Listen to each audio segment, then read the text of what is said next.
Before Shraddha was murdered by her live-in partner, she had long suffered abuse at Aftab's hand, as mentioned by many of her friends. Some of these abuses date back to 2020, as her latest chats revealed how she not only acknowledged the abuse, and she also tried to seek help for it. At the same time, she reached out to doctors to try and understand how to deal with her own depression and also how to deal with Aftab's anger issues. Now, cut to 2022, Shraddha is dead, brutally chopped into 35 pieces. What really happened though? Why did Shraddha get help right in time? The law is well settled, very clear that whether the woman is in a live-in relationship or is a married woman, they are being treated equally by law. So whatever is available, whatever legal provisions, legal securities are available to a married woman are also available to a person, a woman living in live-in. The Domestic Violence Act recognizes several forms of domestic hostilities as domestic abuse. These include physical violence, physical abuse, emotional abuse, financial abuse, and sexual abuse. If you feel you are facing any of these abuses, the first thing one can do is to get in touch with the police. Complaint can be given in writing, it can be oral, or it can even be reached through the helpline numbers. One can always dial 100 and let the police know about the situation.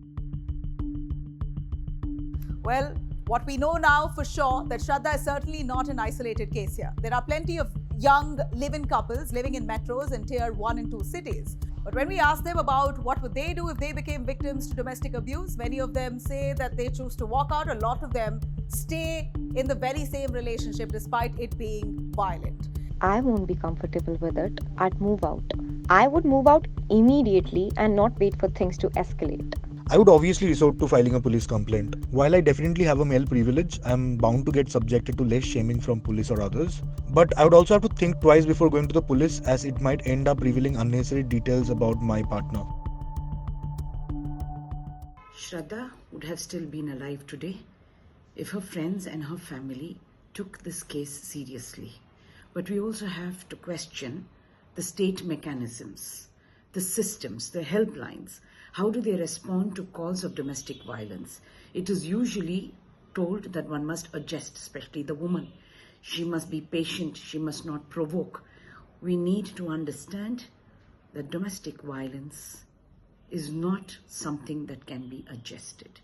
In fact, a lot of them who live around the couple, despite knowing that there is some kind of abuse happening inside the house, still choose to turn a blind eye towards such kind of domestic violence cases because they say it's one's personal issue. We do not want to get involved. I got to know about a couple that included a physically abusive live-in boyfriend, but as I didn't have any more details, I couldn't follow up much on it. I heard about two acquaintances who used to live together but were in a heavily toxic relationship. Basically, the girl used to threaten to burn herself whenever she engaged in a fight with her boyfriend.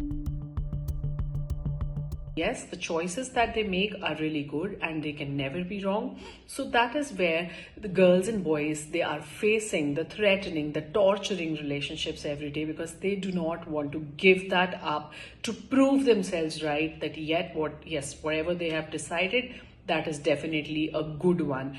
And they are working day and night to improve the quality of the relationship. And that is what making the other person, the abuser, to be more abusive, and that the person is taking advantage that if the person is not giving up onto them, so they are abusing that even more. Now, even though the NCRB data here reveals a rise in domestic abuse cases, there's still no way to identify what percentage of it actually represents live-in relationships. We can only break the pattern of such crimes by motivating the survivor to come out of the black hole, or else cases like Shraddha Walker might fade away, but the danger is certainly still around for many other victims. For more informative videos like this, keep watching India Today News Mo.